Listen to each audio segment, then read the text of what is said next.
안녕하세요. 지혜의 숲에서 길을 찾는 여러분과 함께하는 시간입니다.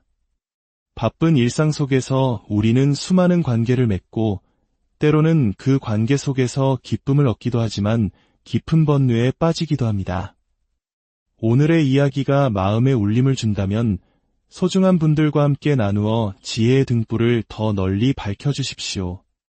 여러분의 나눔이 곧 세상을 밝히는 선한 인연이 됩니다. 오늘 우리는 한 스승의 목소리를 빌려 우리 마음의 본질과 수행자의 참된 자세에 대해 깊이 성찰해보고자 합니다. 우리는 스님이라는 존재를 어떻게 바라보고 있을까요? 혹시 세상의 높은 자리에 있는 특별한 사람이라고 생각하지는 않으신가요? 이 질문에 대한 답을 찾기 위해 우리는 잠시 고대 인도로 여행을 떠나보려 합니다. 고대 인도에는 브라만, 크샤트리아, 바이샤, 수드라로 나뉘는 엄격한 신분제도, 즉 카스트 제도가 있었습니다. 브라만은 제사를 주관하는 사제 계급으로 가장 높은 존경을 받았고 크샤트리아는 왕족과 무사 계급이었습니다. 우리의 위대한 스승이신 부처님께서는 바로 이 크샤트리아, 즉 왕족으로 태어나셨습니다. 시다르타 태자 시절 그는 두 번째로 높은 신분의 소유자였습니다. 하지만 출가를 통해 모든 것을 버리신 후 부처님은 그 어떤 계급에도 속하지 않으셨습니다. 부처님께 계급이란 무의미한 것이었습니다. 아함경에는 이런 이야기가 나옵니다. 한 제자가 어떤 사람을 가리키며 부처님, 저 사람의 종족은 무엇입니까? 라고 묻습니다. 이는 곧 어느 계급에 속하는지를 묻는 질문이었습니다. 부처님께서는 이렇게 답하셨습니다. 그가 어떤 종족인지, 어떤 계급인지 묻지 마라. 그가 지금 어떤 행위를 하는지를 물어라. 우리의 신분은 태생으로 결정되는 것이 아니라 몸과 말과 생각으로 짓는 신구의 삼업에 의해 결정된다는 위대한 선언이었습니다. 함부로 말하고 남을 험담하며 마음의 분노를 품는다면 그 행위가 곧 그 사람의 신분이 되는 것입니다. 부처님은 당시의 사회 통념이었던 사성계급을 완전히 초월하신 분이었습니다. 그렇다면 부처님의 제자인 스님들의 계급은 무엇일까요?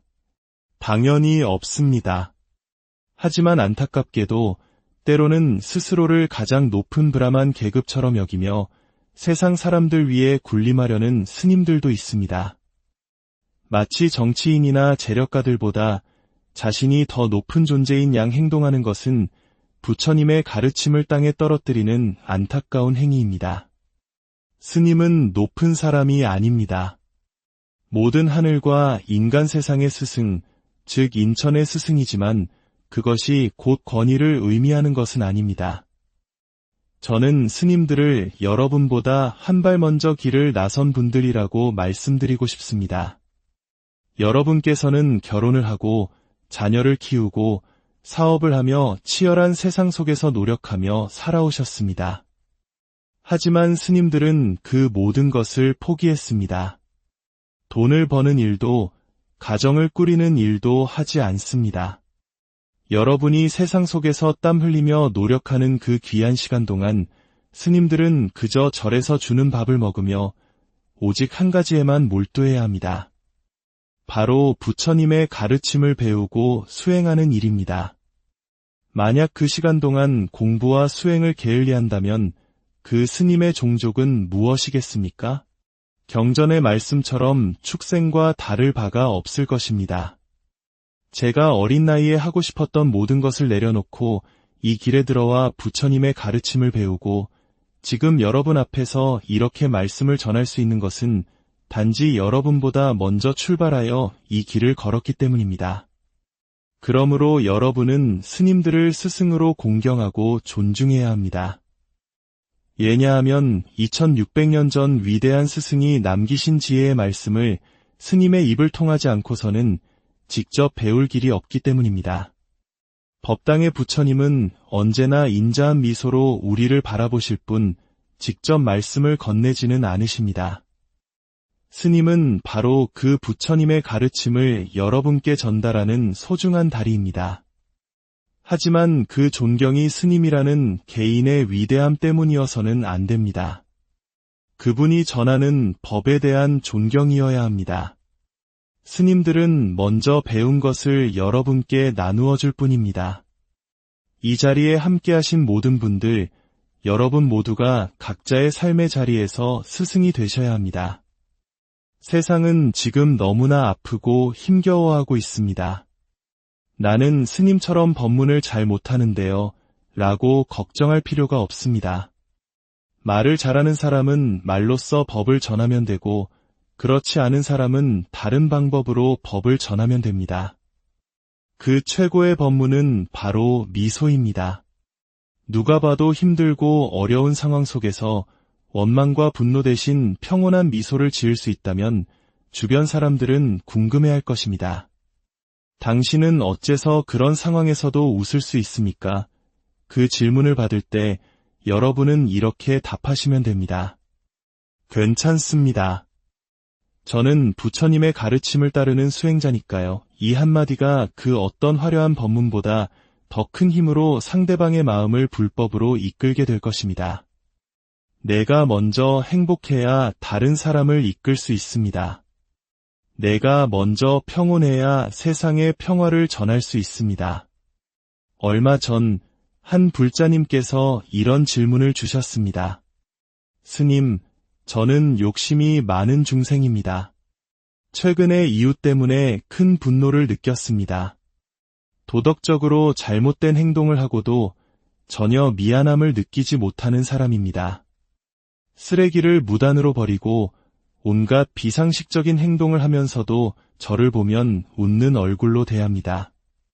그 가증스러운 모습을 볼 때마다 마음이 너무 힘듭니다. 저는 이 마음을 어떻게 다스려야 할까요? 아마 많은 분들이 비슷한 경험으로 힘들어 하셨을 겁니다. 이 질문에 대해 부처님의 가르침을 통해 답을 찾아보겠습니다. 부처님의 10대 제자 중 신통제일이라 불리는 목걸련 존자가 계셨습니다. 부처님께서는 지혜가 뛰어난 목걸련 존자를 여러 곳에 보내 법을 설하게 하셨습니다. 그러자 몇몇 스님들이 이를 질투하여 부처님께 목걸련 존자를 끊임없이 험담했습니다. 목걸련은 겉과 속이 다른 사람이니 믿어서는 안 됩니다. 부처님께서는 그렇지 않다. 험담을 멈추어라. 너 스스로 나쁜 구업을 짓는 것이다. 라고 타일렀지만 그는 멈추지 않았습니다. 결국 그 스님은 큰 병에 걸려 세상을 떠났고 연화지옥이라는 곳에서 큰 고통을 받게 되었습니다. 이 소식을 들은 목걸련 존자는 그를 구제하기 위해 지옥으로 찾아갔습니다. 하지만 지옥에서 만난 그 스님은 목걸련 존자를 보자마자 원망을 퍼부었습니다. 다 너 때문에 내가 이렇게 되었어. 그 말을 내뱉는 순간 지옥의 옥졸들이 달려와 그의 혀를 길게 뽑아쟁기로 갈아버리는 끔찍한 형벌을 내렸다고 합니다. 이는 그가 뱉은 말의 과보가 즉시 나타났음을 상징하는 이야기입니다. 이 이야기가 우리에게 주는 교훈은 무엇일까요? 우리가 아무리 좋은 마음으로 그렇게 행동하면 안 됩니다 라고 충고해도 들을 준비가 되지 않은 사람에게는 그 말이 들리지 않는다는 것입니다. 오히려 더 큰 원망과 분노를 살 뿐입니다. 그 이웃은 스스로 지은 업의 과보를 스스로 받게 될 것입니다. 그것이 인과의 법칙입니다. 우리가 걱정하고 괴로워해야 할 일은 결코 아닙니다. 그런데 왜 우리는 그토록 괴로워하는 걸까요? 그 이유는 바로 그 사람을 내 뜻대로 바꾸고 싶기 때문입니다. 이것이 인간의 기본적인 도리가 아닌가 하는 생각, 그것이 바로 나의 견해, 즉 아상입니다. 이 괴로운 마음은 어디서 오는 것일까요? 그 사람에게서 오는 걸까요? 아니면 나에게서 오는 걸까요? 여기에 두 손이 있습니다. 제가 박수를 칩니다. 이 박수 소리는 왼손에서 나온 것입니까? 오른손에서 나온 것입니까? 둘 다 아닙니다. 두 손이 만났을 때 비로소 소리가 생겨납니다. 이것이 바로 연기법입니다. 우리의 속상한 마음도 마찬가지입니다.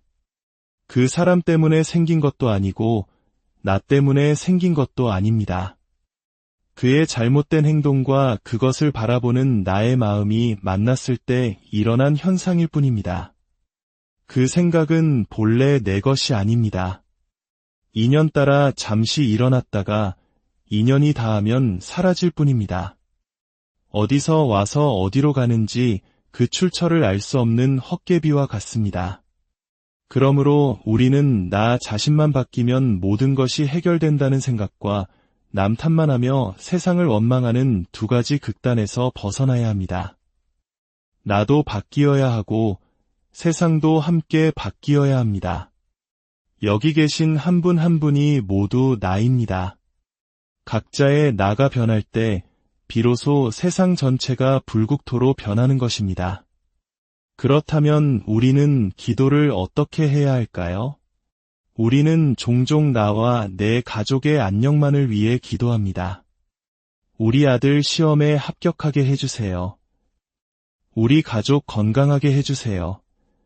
물론 이것은 아름다운 사랑의 마음입니다. 하지만 우리는 그 기도의 내용을 조금 더 넓혀볼 수 있습니다. 아들의 생일에 기도할 때 부처님, 이 땅에 부모 없이 외롭게 살아가는 모든 청년들을 위해 기도합니다. 라고 마음을 내어보는 것은 어떨까요? 딸의 시험을 앞두고 부처님, 배움의 기회를 갖지 못해 힘들어하는 모든 이들에게 지혜의 빛을 내려주소서 라고 서원하는 것은 어떨까요? 똑같이 자녀를 위해 시작된 기도이지만 그 기도의 내용은 나를 넘어 우리를 향하게 됩니다. 이처럼 이기적인 마음을 이타적인 마음으로 바꾸어 나가는 과정, 그것이 바로 진정한 수행입니다. 내 가족만을 위한 기도는 내 기억 속에만 머물지만 일체 중생을 위한 기도는 온 우주에 닿아 거대한 공덕이 됩니다. 마지막으로 수행자가 가장 경계해야 할 마음가짐에 대해 말씀드리고자 합니다. 증이라함경에는 부처님 말씀을 지독히도 듣지 않는 한 스님의 이야기가 나옵니다. 그는 동료 수행자들을 때리고 칼을 휘두르는 등 온갖 악행을 저질렀습니다. 부처님께서 그를 불러 어찌하여 화합하지 못하고 이와 같은 행동을 하느냐고 꾸짖으셨습니다. 그러자 그 스님은 놀라운 대답을 합니다. 부처님, 저도 그 정도는 알고 있습니다. 너무 걱정하지 마십시오. 이 안다는 생각, 이 암에 대한 자만심이 바로 암안입니다. 내가 무언가를 안다고 생각하는 순간 우리의 귀는 닫히고 더 이상 아무것도 배울 수 없게 됩니다. 스님들이 법회에서 같은 말씀을 반복하실 때 저 얘기 또 하시네 라고 생각한다면 우리는 바로 그 오만한 스님과 같은 모습을 하고 있는 것일지도 모릅니다.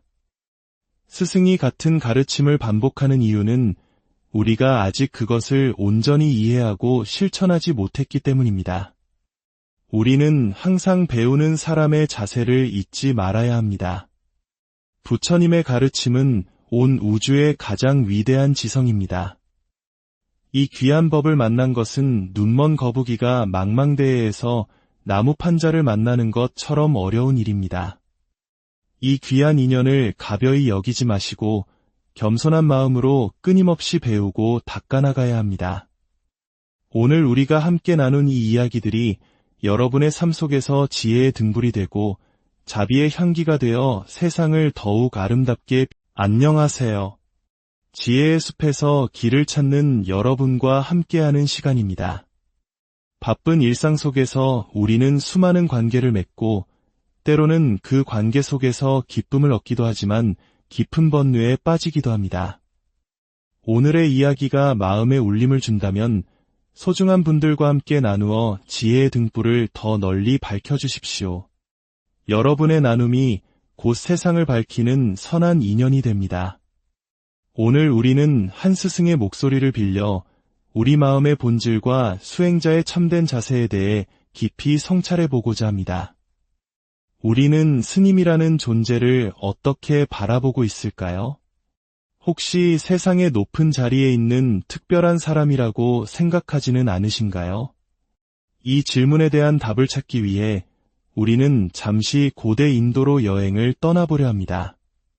고대 인도에는 브라만, 크샤트리아, 바이샤, 수드라로 나뉘는 엄격한 신분제도, 즉 카스트 제도가 있었습니다.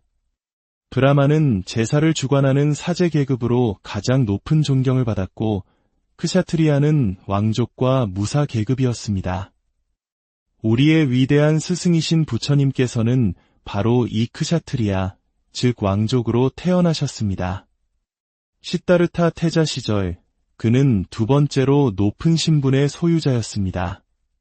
하지만 출가를 통해 모든 것을 버리신 후 부처님은 그 어떤 계급에도 속하지 않으셨습니다. 부처님께 계급이란 무의미한 것이었습니다. 아함경에는 이런 이야기가 나옵니다. 한 제자가 어떤 사람을 가리키며 부처님, 저 사람의 종족은 무엇입니까? 라고 묻습니다. 이는 곧 어느 계급에 속하는지를 묻는 질문이었습니다. 부처님께서는 이렇게 답하셨습니다. 그가 어떤 종족인지, 어떤 계급인지 묻지 마라. 그가 지금 어떤 행위를 하는지를 물어라. 우리의 신분은 태생으로 결정되는 것이 아니라 몸과 말과 생각으로 짓는 신구의 삼업에 의해 결정된다는 위대한 선언이었습니다. 함부로 말하고 남을 험담하며 마음의 분노를 품는다면 그 행위가 곧 그 사람의 신분이 되는 것입니다. 부처님은 당시의 사회 통념이었던 사성계급을 완전히 초월하신 분이었습니다. 그렇다면 부처님의 제자인 스님들의 계급은 무엇일까요?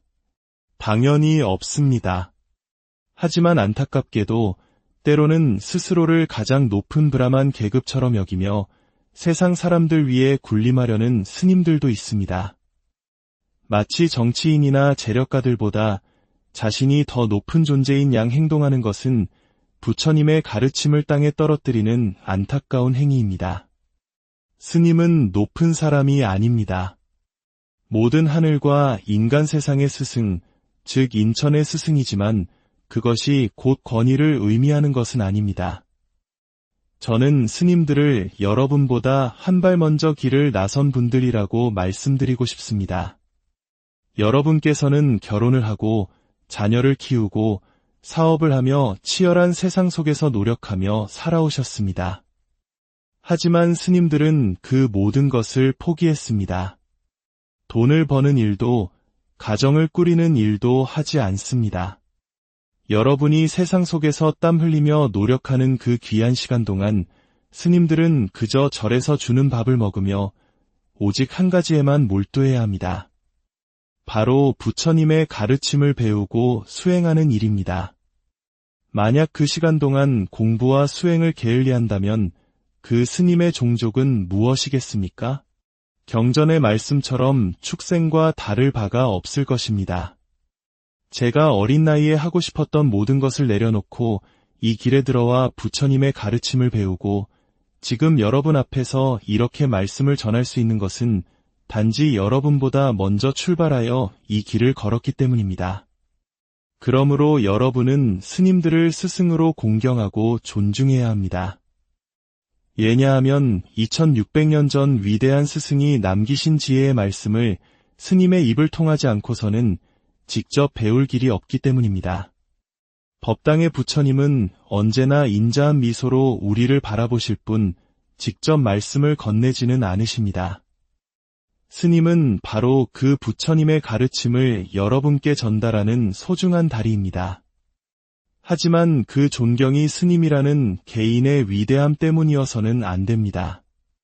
그분이 전하는 법에 대한 존경이어야 합니다. 스님들은 먼저 배운 것을 여러분께 나누어 줄 뿐입니다. 이 자리에 함께하신 모든 분들, 여러분 모두가 각자의 삶의 자리에서 스승이 되셔야 합니다.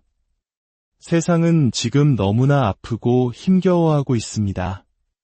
나는 스님처럼 법문을 잘 못하는데요, 라고 걱정할 필요가 없습니다. 말을 잘하는 사람은 말로써 법을 전하면 되고, 그렇지 않은 사람은 다른 방법으로 법을 전하면 됩니다. 그 최고의 법문은 바로 미소입니다. 누가 봐도 힘들고 어려운 상황 속에서 원망과 분노 대신 평온한 미소를 지을 수 있다면 주변 사람들은 궁금해할 것입니다. 당신은 어째서 그런 상황에서도 웃을 수 있습니까? 그 질문을 받을 때 여러분은 이렇게 답하시면 됩니다. 괜찮습니다. 저는 부처님의 가르침을 따르는 수행자니까요. 이 한마디가 그 어떤 화려한 법문보다 더 큰 힘으로 상대방의 마음을 불법으로 이끌게 될 것입니다. 내가 먼저 행복해야 다른 사람을 이끌 수 있습니다. 내가 먼저 평온해야 세상에 평화를 전할 수 있습니다. 얼마 전 한 불자님께서 이런 질문을 주셨습니다. 스님, 저는 욕심이 많은 중생입니다. 최근에 이웃 때문에 큰 분노를 느꼈습니다. 도덕적으로 잘못된 행동을 하고도 전혀 미안함을 느끼지 못하는 사람입니다. 쓰레기를 무단으로 버리고 온갖 비상식적인 행동을 하면서도 저를 보면 웃는 얼굴로 대합니다. 그 가증스러운 모습을 볼 때마다 마음이 너무 힘듭니다. 저는 이 마음을 어떻게 다스려야 할까요? 아마 많은 분들이 비슷한 경험으로 힘들어 하셨을 겁니다. 이 질문에 대해 부처님의 가르침을 통해 답을 찾아보겠습니다. 부처님의 10대 제자 중 신통제일이라 불리는 목걸련 존자가 계셨습니다. 부처님께서는 지혜가 뛰어난 목걸련 존자를 여러 곳에 보내 법을 설하게 하셨습니다. 그러자 몇몇 스님들이 이를 질투하여 부처님께 목걸련 존자를 끊임없이 험담했습니다. 목걸련은 겉과 속이 다른 사람이니 믿어서는 안 됩니다. 부처님께서는 그렇지 않다. 험담을 멈추어라. 너 스스로 나쁜 구업을 짓는 것이다. 라고 타일렀지만 그는 멈추지 않았습니다. 결국 그 스님은 큰 병에 걸려 세상을 떠났고 연화지옥이라는 곳에서 큰 고통을 받게 되었습니다. 이 소식을 들은 목걸련 존자는 그를 구제하기 위해 지옥으로 찾아갔습니다. 하지만 지옥에서 만난 그 스님은 목걸련 존자를 보자마자 원망을 퍼부었습니다. 다 너 때문에 내가 이렇게 되었어. 그 말을 내뱉는 순간 지옥의 옥졸들이 달려와 그의 혀를 길게 뽑아쟁기로 갈아버리는 끔찍한 형벌을 내렸다고 합니다. 이는 그가 뱉은 말의 과보가 즉시 나타났음을 상징하는 이야기입니다. 이 이야기가 우리에게 주는 교훈은 무엇일까요? 우리가 아무리 좋은 마음으로 그렇게 행동하면 안 됩니다 라고 충고해도 들을 준비가 되지 않은 사람에게는 그 말이 들리지 않는다는 것입니다. 오히려 더 큰 원망과 분노를 살 뿐입니다. 그 이웃은 스스로 지은 업의 과보를 스스로 받게 될 것입니다. 그것이 인과의 법칙입니다. 우리가 걱정하고 괴로워해야 할 일은 결코 아닙니다. 그런데 왜 우리는 그토록 괴로워하는 걸까요? 그 이유는 바로 그 사람을 내 뜻대로 바꾸고 싶기 때문입니다. 이것이 인간의 기본적인 도리가 아닌가 하는 생각, 그것이 바로 나의 견해, 즉 아상입니다. 이 괴로운 마음은 어디서 오는 것일까요? 그 사람에게서 오는 걸까요? 아니면 나에게서 오는 걸까요? 여기에 두 손이 있습니다. 제가 박수를 칩니다. 이 박수 소리는 왼손에서 나온 것입니까? 오른손에서 나온 것입니까? 둘 다 아닙니다. 두 손이 만났을 때 비로소 소리가 생겨납니다. 이것이 바로 연기법입니다. 우리의 속상한 마음도 마찬가지입니다. 그 사람 때문에 생긴 것도 아니고 나 때문에 생긴 것도 아닙니다. 그의 잘못된 행동과 그것을 바라보는 나의 마음이 만났을 때 일어난 현상일 뿐입니다. 그 생각은 본래 내 것이 아닙니다. 인연 따라 잠시 일어났다가 인연이 닿으면 사라질 뿐입니다. 어디서 와서 어디로 가는지 그 출처를 알 수 없는 헛개비와 같습니다. 그러므로 우리는 나 자신만 바뀌면 모든 것이 해결된다는 생각과 남 탓만 하며 세상을 원망하는 두 가지 극단에서 벗어나야 합니다. 나도 바뀌어야 하고 세상도 함께 바뀌어야 합니다. 여기 계신 한 분 한 분이 모두 나입니다. 각자의 나가 변할 때 비로소 세상 전체가 불국토로 변하는 것입니다. 그렇다면 우리는 기도를 어떻게 해야 할까요? 우리는 종종 나와 내 가족의 안녕만을 위해 기도합니다. 우리 아들 시험에 합격하게 해주세요. 우리 가족 건강하게 해주세요. 물론 이것은 아름다운 사랑의 마음입니다. 하지만 우리는 그 기도의 내용을 조금 더 넓혀볼 수 있습니다. 아들의 생일에 기도할 때 부처님, 이 땅에 부모 없이 외롭게 살아가는 모든 청년들을 위해 기도합니다. 라고 마음을 내어보는 것은 어떨까요? 딸의 시험을 앞두고 부처님, 배움의 기회를 갖지 못해 힘들어하는 모든 이들에게 지혜의 빛을 내려주소서 라고 서원하는 것은 어떨까요? 똑같이 자녀를 위해 시작된 기도이지만 그 기도의 내용은 나를 넘어 우리를 향하게 됩니다. 이처럼 이기적인 마음을 이타적인 마음으로 바꾸어 나가는 과정, 그것이 바로 진정한 수행입니다. 내 가족만을 위한 기도는 내 기억 속에만 머물지만 일체 중생을 위한 기도는 온 우주에 닿아 거대한 공덕이 됩니다. 마지막으로 수행자가 가장 경계해야 할 마음가짐에 대해 말씀드리고자 합니다. 증이라함경에는 부처님 말씀을 지독히도 듣지 않는 한 스님의 이야기가 나옵니다.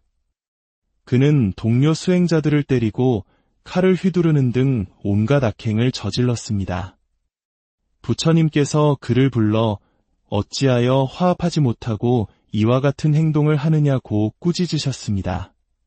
그러자 그 스님은 놀라운 대답을 합니다. 부처님, 저도 그 정도는 알고 있습니다. 너무 걱정하지 마십시오. 이 안다는 생각, 이 암에 대한 자만심이 바로 암안입니다. 내가 무언가를 안다고 생각하는 순간 우리의 귀는 닫히고 더 이상 아무것도 배울 수 없게 됩니다. 스님들이 법회에서 같은 말씀을 반복하실 때, 아, 저 얘기 또 하시네 라고 생각한다면 우리는 바로 그 오만한 스님과 같은 모습을 하고 있는 것일지도 모릅니다.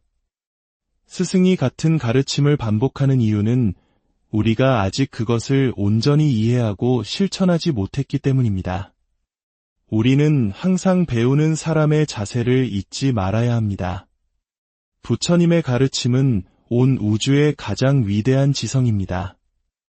이 귀한 법을 만난 것은 눈먼 거북이가 망망대해에서 나무 판자를 만나는 것처럼 어려운 일입니다. 이 귀한 인연을 가벼이 여기지 마시고 겸손한 마음으로 끊임없이 배우고 닦아나가야 합니다. 오늘 우리가 함께 나눈 이 이야기들이 여러분의 삶 속에서 지혜의 등불이 되고 자비의 향기가 되어 세상을 더욱 아름답게 안녕하세요. 지혜의 숲에서 길을 찾는 여러분과 함께하는 시간입니다. 바쁜 일상 속에서 우리는 수많은 관계를 맺고 때로는 그 관계 속에서 기쁨을 얻기도 하지만 깊은 번뇌에 빠지기도 합니다. 오늘의 이야기가 마음에 울림을 준다면 소중한 분들과 함께 나누어 지혜의 등불을 더 널리 밝혀주십시오. 여러분의 나눔이 곧 세상을 밝히는 선한 인연이 됩니다.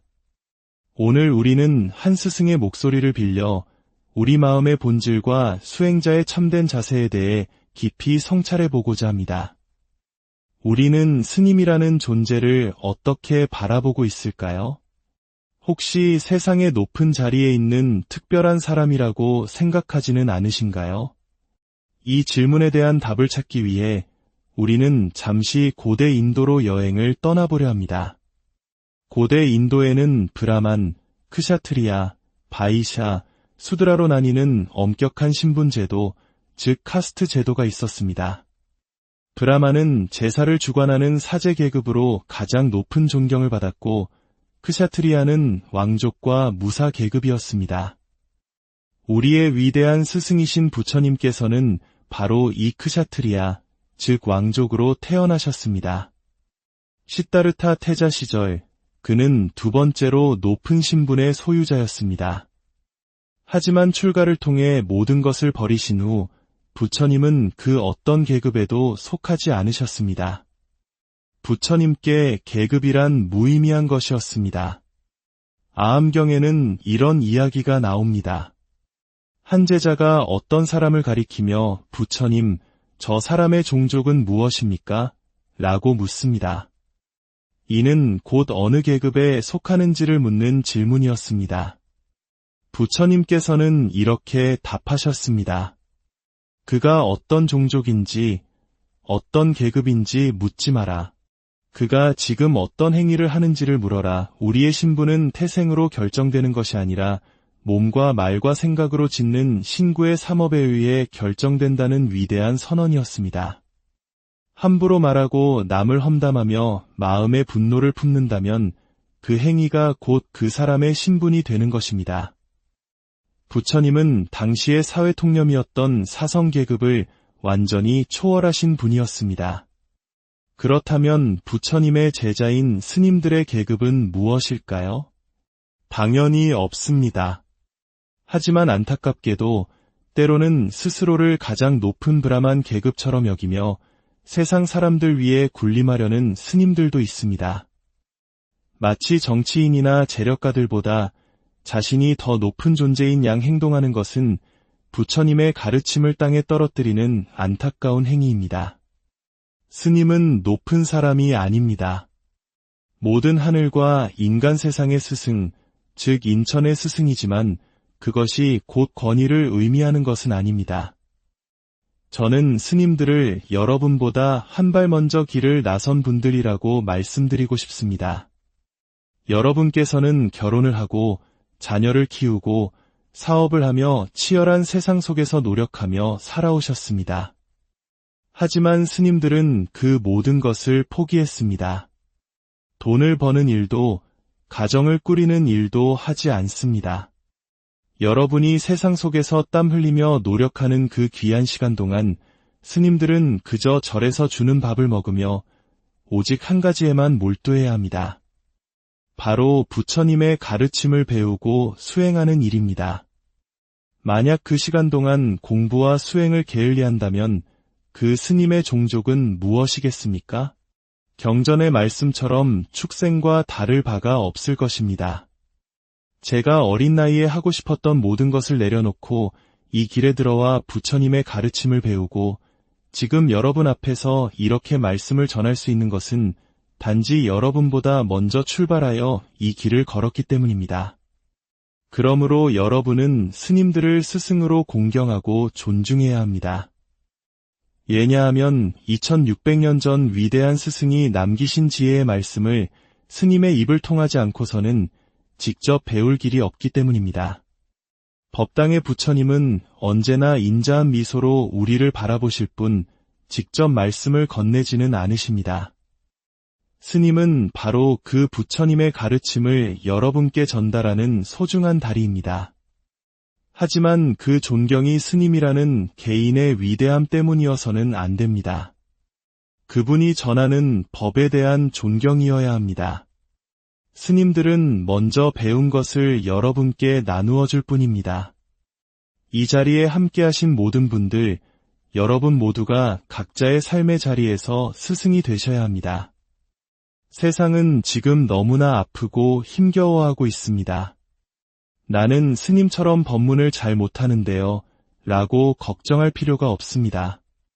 말을 잘하는 사람은 말로써 법을 전하면 되고, 그렇지 않은 사람은 다른 방법으로 법을 전하면 됩니다.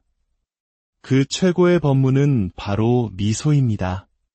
누가 봐도 힘들고 어려운 상황 속에서 원망과 분노 대신 평온한 미소를 지을 수 있다면 주변 사람들은 궁금해할 것입니다. 당신은 어째서 그런 상황에서도 웃을 수 있습니까? 그 질문을 받을 때 여러분은 이렇게 답하시면 됩니다. 괜찮습니다. 저는 부처님의 가르침을 따르는 수행자니까요. 이 한마디가 그 어떤 화려한 법문보다 더 큰 힘으로 상대방의 마음을 불법으로 이끌게 될 것입니다. 내가 먼저 행복해야 다른 사람을 이끌 수 있습니다. 내가 먼저 평온해야 세상에 평화를 전할 수 있습니다. 얼마 전 한 불자님께서 이런 질문을 주셨습니다. 스님, 저는 욕심이 많은 중생입니다. 최근에 이웃 때문에 큰 분노를 느꼈습니다. 도덕적으로 잘못된 행동을 하고도 전혀 미안함을 느끼지 못하는 사람입니다.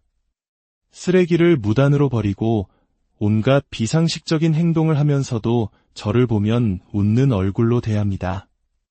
그 가증스러운 모습을 볼 때마다 마음이 너무 힘듭니다. 저는 이 마음을 어떻게 다스려야 할까요? 아마 많은 분들이 비슷한 경험으로 힘들어 하셨을 겁니다. 이 질문에 대해 부처님의 가르침을 통해 답을 찾아보겠습니다. 부처님의 10대 제자 중 신통제일이라 불리는 목걸련 존자가 계셨습니다. 부처님께서는 지혜가 뛰어난 목걸련 존자를 여러 곳에 보내 법을 설하게 하셨습니다. 그러자 몇몇 스님들이 이를 질투하여 부처님께 목걸련 존자를 끊임없이 험담했습니다. 목걸련은 겉과 속이 다른 사람이니 믿어서는 안 됩니다. 부처님께서는 그렇지 않다. 험담을 멈추어라. 너 스스로 나쁜 구업을 짓는 것이다. 라고 타일렀지만 그는 멈추지 않았습니다.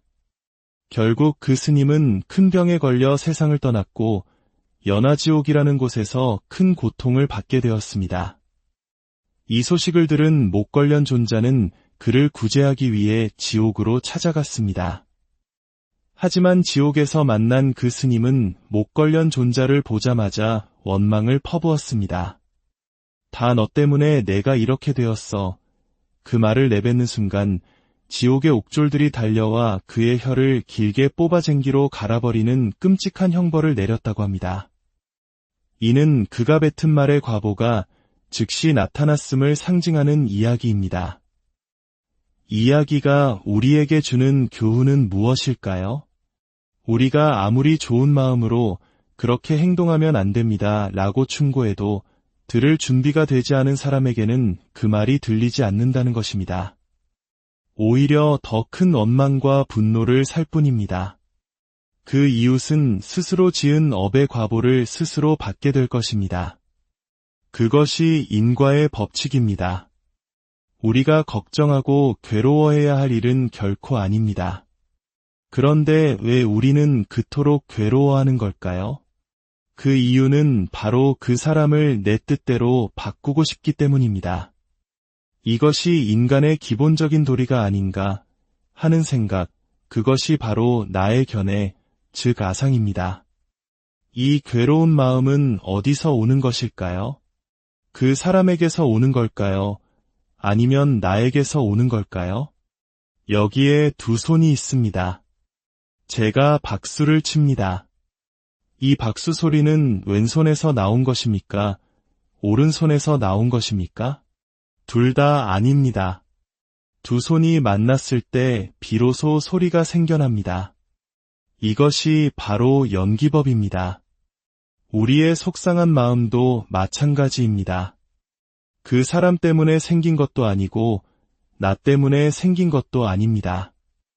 그의 잘못된 행동과 그것을 바라보는 나의 마음이 만났을 때 일어난 현상일 뿐입니다. 그 생각은 본래 내 것이 아닙니다. 인연 따라 잠시 일어났다가 인연이 닿으면 사라질 뿐입니다. 어디서 와서 어디로 가는지 그 출처를 알 수 없는 헛개비와 같습니다. 그러므로 우리는 나 자신만 바뀌면 모든 것이 해결된다는 생각과 남 탓만 하며 세상을 원망하는 두 가지 극단에서 벗어나야 합니다.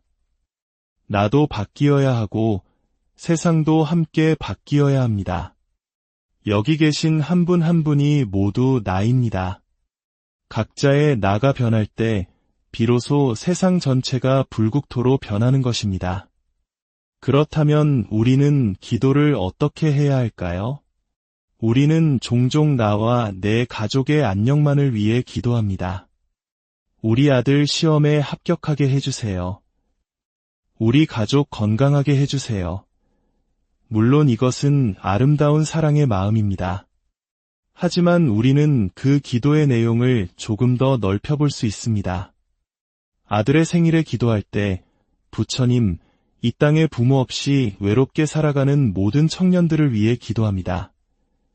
라고 마음을 내어보는 것은 어떨까요?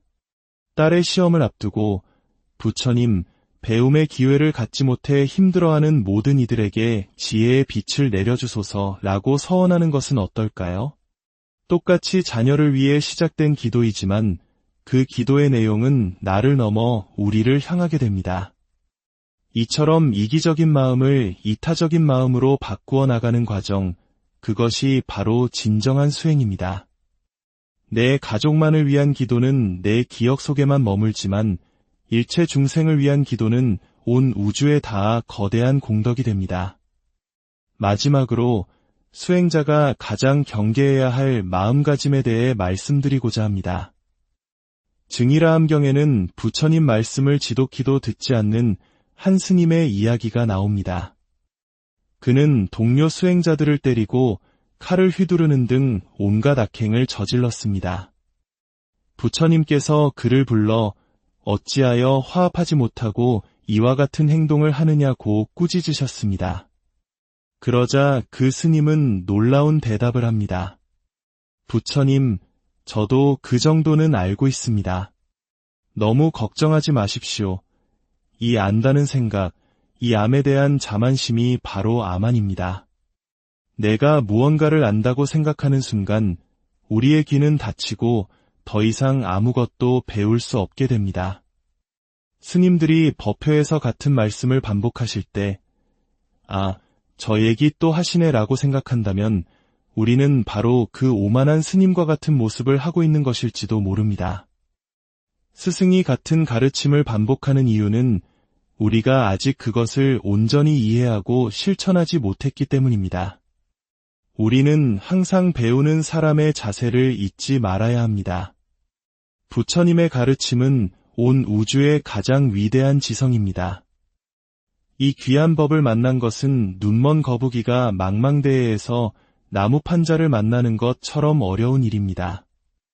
이 귀한 인연을 가벼이 여기지 마시고 겸손한 마음으로 끊임없이 배우고 닦아나가야 합니다.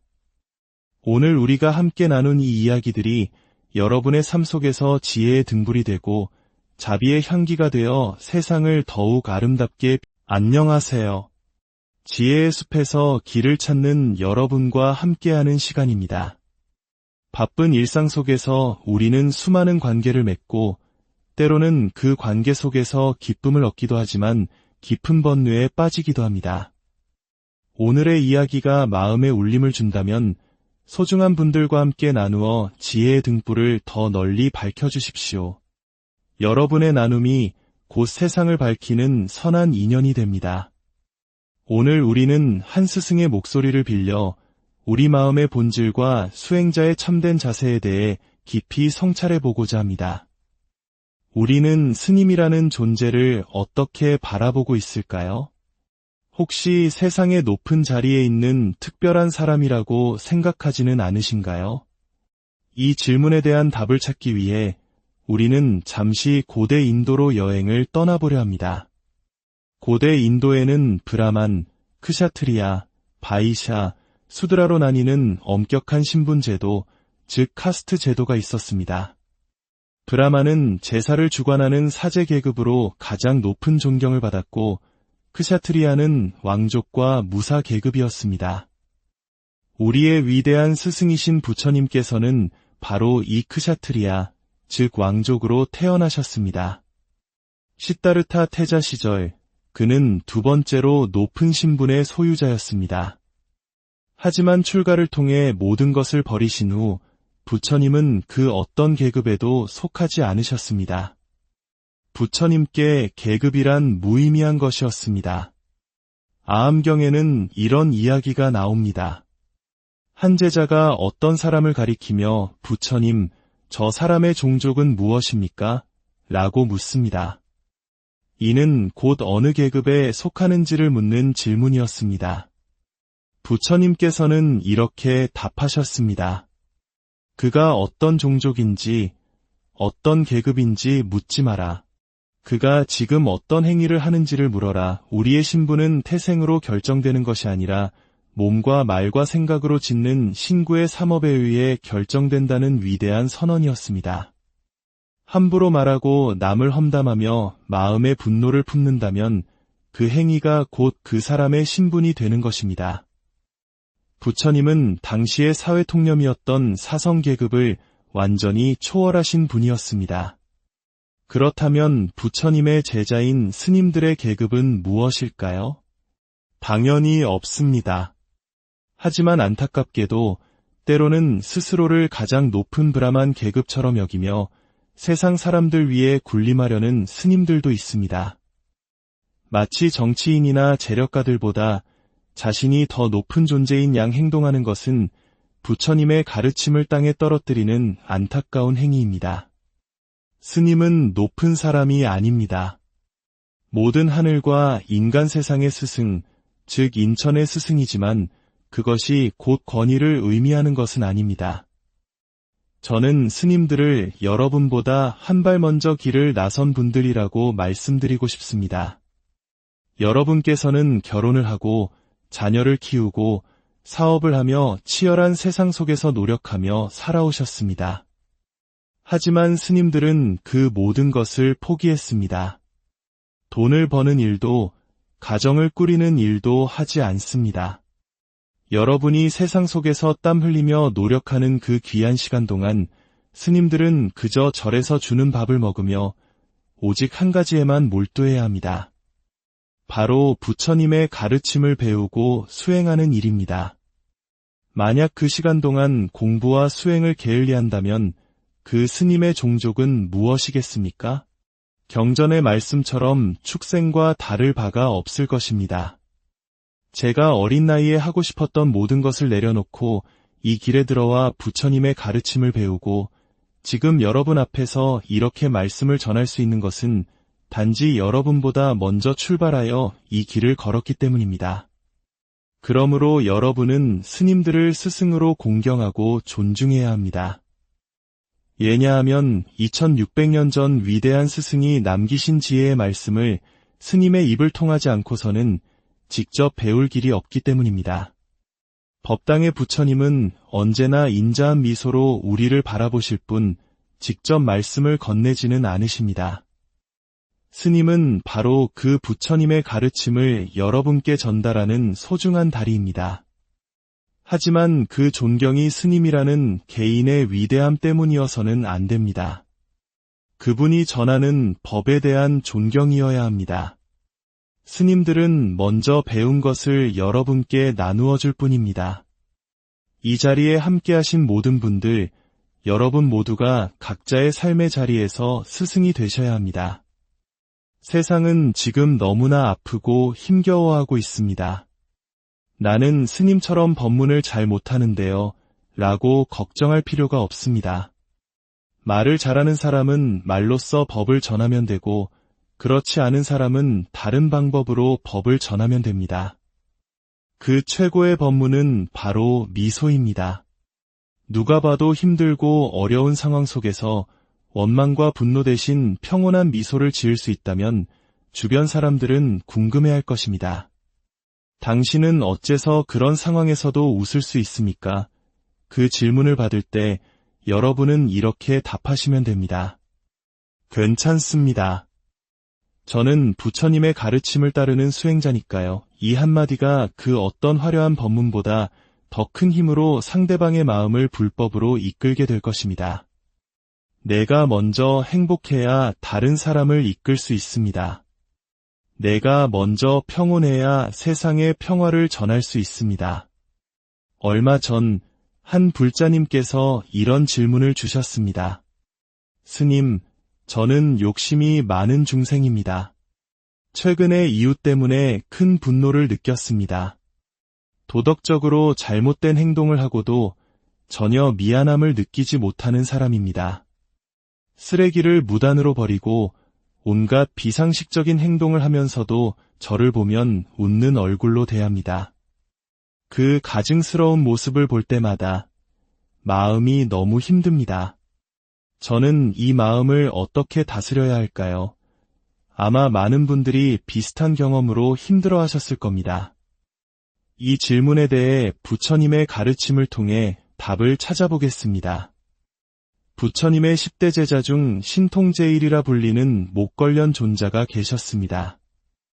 부처님께서는 지혜가 뛰어난 목걸련 존자를 여러 곳에 보내 법을 설하게 하셨습니다. 그러자 몇몇 스님들이 이를 질투하여 부처님께 목걸련 존자를 끊임없이 험담했습니다. 목걸련은 겉과 속이 다른 사람이니 믿어서는 안 됩니다. 부처님께서는 그렇지 않다. 험담을 멈추어라. 너 스스로 나쁜 구업을 짓는 것이다. 라고 타일렀지만 그는 멈추지 않았습니다. 결국 그 스님은 큰 병에 걸려 세상을 떠났고 연화지옥이라는 곳에서 큰 고통을 받게 되었습니다. 이 소식을 들은 목걸련 존자는 그를 구제하기 위해 지옥으로 찾아갔습니다. 하지만 지옥에서 만난 그 스님은 목걸련 존자를 보자마자 원망을 퍼부었습니다. 다 너 때문에 내가 이렇게 되었어. 그 말을 내뱉는 순간 지옥의 옥졸들이 달려와 그의 혀를 길게 뽑아쟁기로 갈아버리는 끔찍한 형벌을 내렸다고 합니다. 이는 그가 뱉은 말의 과보가 즉시 나타났음을 상징하는 이야기입니다. 이 이야기가 우리에게 주는 교훈은 무엇일까요? 우리가 아무리 좋은 마음으로 그렇게 행동하면 안 됩니다 라고 충고해도 들을 준비가 되지 않은 사람에게는 그 말이 들리지 않는다는 것입니다. 오히려 더 큰 원망과 분노를 살 뿐입니다. 그 이웃은 스스로 지은 업의 과보를 스스로 받게 될 것입니다. 그것이 인과의 법칙입니다. 우리가 걱정하고 괴로워해야 할 일은 결코 아닙니다. 그런데 왜 우리는 그토록 괴로워하는 걸까요? 그 이유는 바로 그 사람을 내 뜻대로 바꾸고 싶기 때문입니다. 이것이 인간의 기본적인 도리가 아닌가 하는 생각, 그것이 바로 나의 견해, 즉 아상입니다. 이 괴로운 마음은 어디서 오는 것일까요? 그 사람에게서 오는 걸까요? 아니면 나에게서 오는 걸까요? 여기에 두 손이 있습니다. 제가 박수를 칩니다. 이 박수 소리는 왼손에서 나온 것입니까? 오른손에서 나온 것입니까? 둘 다 아닙니다.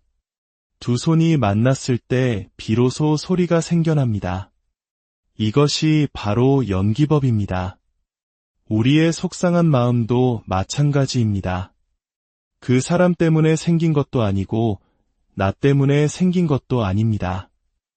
그의 잘못된 행동과 그것을 바라보는 나의 마음이 만났을 때 일어난 현상일 뿐입니다. 그 생각은 본래 내 것이 아닙니다. 인연 따라 잠시 일어났다가 인연이 닿으면 사라질 뿐입니다. 어디서 와서 어디로 가는지 그 출처를 알 수 없는 헛개비와 같습니다. 그러므로 우리는 나 자신만 바뀌면 모든 것이 해결된다는 생각과 남 탓만 하며 세상을 원망하는 두 가지 극단에서 벗어나야 합니다. 나도 바뀌어야 하고 세상도 함께 바뀌어야 합니다. 여기 계신 한 분 한 분이 모두 나입니다. 각자의 나가 변할 때 비로소 세상 전체가 불국토로 변하는 것입니다. 그렇다면 우리는 기도를 어떻게 해야 할까요? 우리는 종종 나와 내 가족의 안녕만을 위해 기도합니다. 우리 아들 시험에 합격하게 해주세요.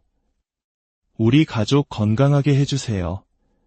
물론 이것은 아름다운 사랑의 마음입니다. 하지만 우리는 그 기도의 내용을 조금 더 넓혀볼 수 있습니다.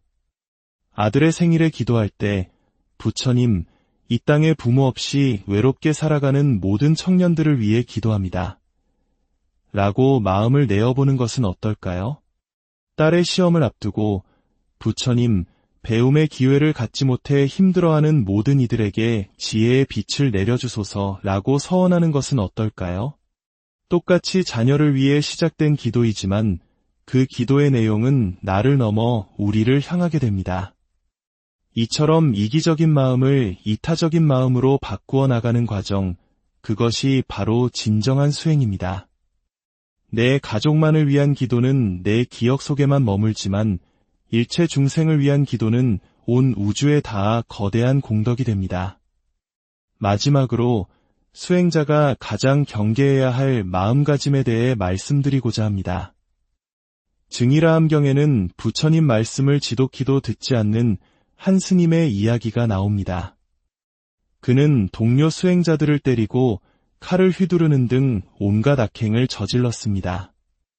부처님께서 그를 불러 어찌하여 화합하지 못하고 이와 같은 행동을 하느냐고 꾸짖으셨습니다. 그러자 그 스님은 놀라운 대답을 합니다.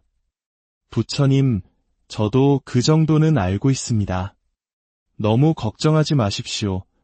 이 안다는 생각, 이 암에 대한 자만심이 바로 암안입니다. 내가 무언가를 안다고 생각하는 순간 우리의 귀는 닫히고 더 이상 아무것도 배울 수 없게 됩니다. 스님들이 법회에서 같은 말씀을 반복하실 때, 저 얘기 또 하시네 라고 생각한다면 우리는 바로 그 오만한 스님과 같은 모습을 하고 있는 것일지도 모릅니다. 스승이 같은 가르침을 반복하는 이유는 우리가 아직 그것을 온전히 이해하고 실천하지 못했기 때문입니다. 우리는 항상 배우는 사람의 자세를 잊지 말아야 합니다. 부처님의 가르침은 온 우주의 가장 위대한 지성입니다. 이 귀한 법을 만난 것은 눈먼 거북이가 망망대해에서 나무 판자를 만나는 것처럼 어려운 일입니다.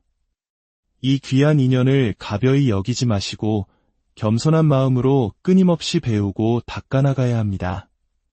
오늘 우리가 함께 나눈 이 이야기들이 여러분의 삶 속에서 지혜의 등불이 되고 자비의 향기가 되어 세상을 더욱 아름답게 안녕하세요. 지혜의 숲에서 길을 찾는 여러분과 함께하는 시간입니다.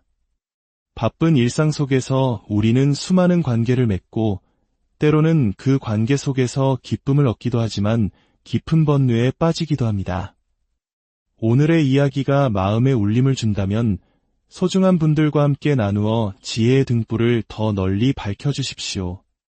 여러분의 나눔이 곧 세상을 밝히는 선한 인연이 됩니다. 오늘 우리는 한 스승의 목소리를 빌려 우리 마음의 본질과 수행자의 참된 자세에 대해 깊이 성찰해보고자 합니다. 우리는 스님이라는 존재를 어떻게 바라보고 있을까요? 혹시 세상의 높은 자리에 있는 특별한 사람이라고 생각하지는 않으신가요? 이 질문에 대한 답을 찾기 위해 우리는 잠시 고대 인도로 여행을 떠나보려 합니다. 고대 인도에는 브라만, 크샤트리아, 바이샤, 수드라로 나뉘는 엄격한 신분 제도, 즉 카스트 제도가 있었습니다. 브라만은 제사를 주관하는 사제 계급으로 가장 높은 존경을 받았고 크샤트리아는 왕족과 무사 계급이었습니다. 우리의 위대한 스승이신 부처님께서는 바로 이 크샤트리아, 즉 왕족으로 태어나셨습니다. 시다르타 태자 시절 그는 두 번째로 높은 신분의 소유자였습니다. 하지만 출가를 통해 모든 것을 버리신 후 부처님은 그 어떤 계급에도 속하지 않으셨습니다.